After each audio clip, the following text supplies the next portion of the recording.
যে ব্যক্তি আজকে আমার এই কথাগুলোকে স্মরণ রাখবে সে যেন অন্যের কাছে এই কথাগুলো পৌঁছে দেয়। হতে পারে যার কাছে পৌঁছে দেওয়া হচ্ছে সেই এই কথাগুলোকে বেশি সংরক্ষণ করতে পারবে।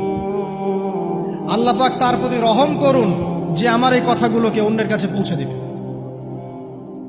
নবীজির ভাষণ। এরপর নবীজি বলছেন, জেনে রাখো নিশ্চয়ই তোমাদের পরস্পরের, মুসলিমদের পরস্পরের সম্পদ, পরস্পরের রক্ত, পরস্পরের এই যে জান মাল ইজ্জত, এগুলো একে অপরের জন্য হারাম। মুসলিমদের পরস্পরের রক্ত, পরস্পরের ইজ্জত সম্মান একে অপরের জন্য হারাম। এর হানি করা একে অপরের জন্য হারাম। ঠিক যেমন আজকের এই দিন হারাম, এই শহর হারাম, এই মাসও হারাম। নবী করিম সাল্লাল্লাহু আলাইহি ওয়াসাল্লাম বলছিলেন, জেনে রাখো তিনটা বিষয়ে যেন তোমাদের অন্তর কখনো খেয়ানত না করে। তিনটা বিষয়ে তোমাদের অন্তর যেন কখনো খেয়ানত না করে। এক, তোমরা যে কাজটাই করবা শুধু আল্লাহ পাকের সন্তুষ্টির জন্য করবে। তোমরা যে কাজই করবে শুধু আল্লাহর সন্তুষ্টির জন্য করবে। তোমাদের শাসক বর্গের কল্যাণ কামনা করবে। তোমাদের শাসক বর্গের কল্যাণ কামনা করবে। 3 নাম্বার, মুসলিমদের জামাতকে আঁকড়ে ধরে রাখবে। মুসলিমদের ইউনাইটেড কমিউনিটিকে আঁকড়ে ধরে থাকবে। এই তিনটা বিষয় পালনের ক্ষেত্রে তোমাদের অন্তর যেন খেয়ানত না করে।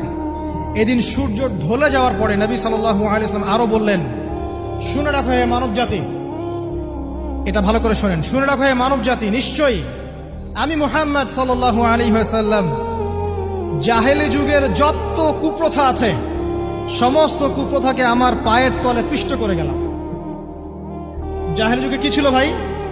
শিরিক ছিল, সুদ ছিল, মাদক ছিল, নারীর অবমাননা ছিল, কন্যা সন্তানকে দাফন করা হতো, রক্তক্ষয়ী হানাহানি মারামারি কাটাকাটি ছিল। এগুলো সবকিছুকে আমি আমার পায়ের তলে দাফন করে গেলাম। এটা কি দাফন হয়েছে? তিনি বলছেন, নিশ্চয়ই আমি জাহেলি যুগের সুদকে আমার পায়ে তলে পিষ্ট করে যাচ্ছি। সর্বপ্রথম যার সুদ আমি পিষ্ট করছি তিনি হচ্ছেন আব্বাস ইবনে আব্দুল মুত্তালিব, আমার চাচার সুদ।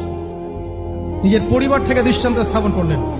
তিনি আরো বললেন, হে উপস্থিত জনগণ, তোমরা মেয়েদের ব্যাপারে সতর্ক থাকবে এবং তোমাদের স্ত্রীদের ব্যাপারে সতর্ক থাকবে, তাদের হকের ব্যাপারে সতর্ক থাকবে, কেননা তোমরা তাদেরকে আল্লাহর কালিমার মাধ্যমে হালাল করে নিয়েছো। অতএব তাদের ব্যাপারে তোমরা সতর্ক থাকবে। তোমাদের উপর তাদের হক হচ্ছে তোমরা যা খাবে, যা পরবে, তাদেরকেও তাই খাওয়াবে, তাই পরাবে। আর তাদের উপর তোমাদের হক হচ্ছে তারা তোমাদের বিছানায় এমন কাউকে আসতে দিবে না যাদেরকে তোমরা অপছন্দ করো। নবী করিম সাল্লাল্লাহু আলাইহি ওয়াসাল্লাম আরো বলছেন,